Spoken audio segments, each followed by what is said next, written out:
So, Janna, tell us a little bit about yourself. You're training to be a reader.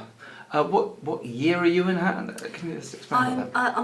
I'm in a third year reader, so Okay. in my final year, and I come from Luton, from St Augustine's in Limbury, and yes, so it's been an interesting sort of 2.5 years that I've been training. Okay, and does that mean that you are likely to be licensed this year? Yes, I'll be licensed at St Albans on June the 12th. Wow. Okay, very exciting. And tell us a bit about your home life, family situation, and perhaps what you do for a living. Yeah, currently I'm a cover supervisor, so I cover for teachers who are away. I'm married with 2 young adults. My son is 25 and my daughter is 22, and they both graduated last year. And have they left home, or are they still coming back? My son has left home. My daughter is still at home at the moment, but she's looking around. I think she needs to spread her wings. She wants to spread her wings. Fair enough, that's great. So, do you remember the first time, Janna, that you ever met a lay reader and what you made of them? Well, the first time I met a lay reader was when I was at my current church, one of the very first services that I went to, and I was a scout at the time, scout leader, and I saw the vicar and I saw this other person standing there and sort of like organising. The first time that she was doing like the leading, and the vicar was sort of following. I'm thinking, oh, that's different. I've never seen that before. And it was when it was the start of my faith journey. So I kept thinking to myself, why is this other person standing there, with a blue scarf?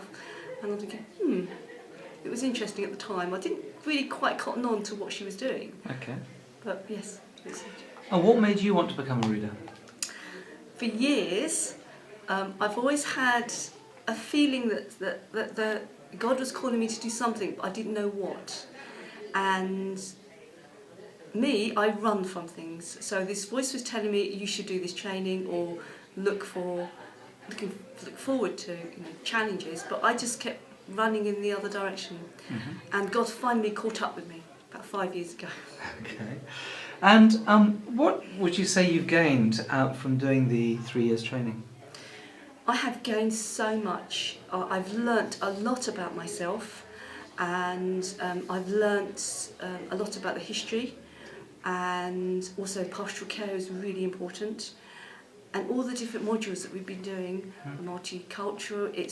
There's such a wealth of knowledge that in the short 3 years that we've been training, there's not enough time, and we only skate the surface. And I have a big pile of books at home that I'm thinking, right, once I'm licensed, I will read those one at a time. But the pile keeps getting bigger because there's so much that I want to read. Well, you look forward to June when you can I'm looking very forward to June. dive into that pile of books. Okay. And where would you say that your training is making a difference now to your understanding of the church and your ministry? Well, it shows me where I could possibly fit in later, where my ministry is taking me. At the moment we're on placement at other churches, and I look at the other church and think, wow, can I help them as well in the future? So I'm thinking to myself, with my formation, how can I help the church? How can I serve it? So what did you get most from doing that placement? For me, as it's multicultural, it's an eye-opener. All the love that people show, the community aspects, and also sometimes what people are afraid of in that community. Okay.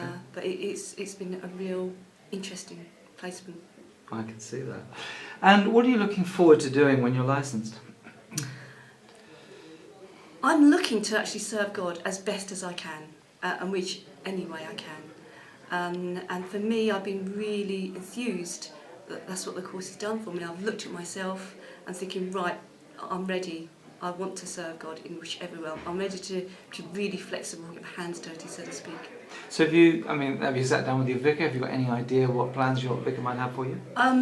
Not at the moment, because focusing on the training, I think once the training has finished, the initial training, because there is training afterwards, we'll sit down, because we do have a curate as well, so it's finding where I'm likely to go. But I keep thinking of my placement, thinking, wouldn't mind doing a few things for them. So I'm hoping that I can do both. That would be nice.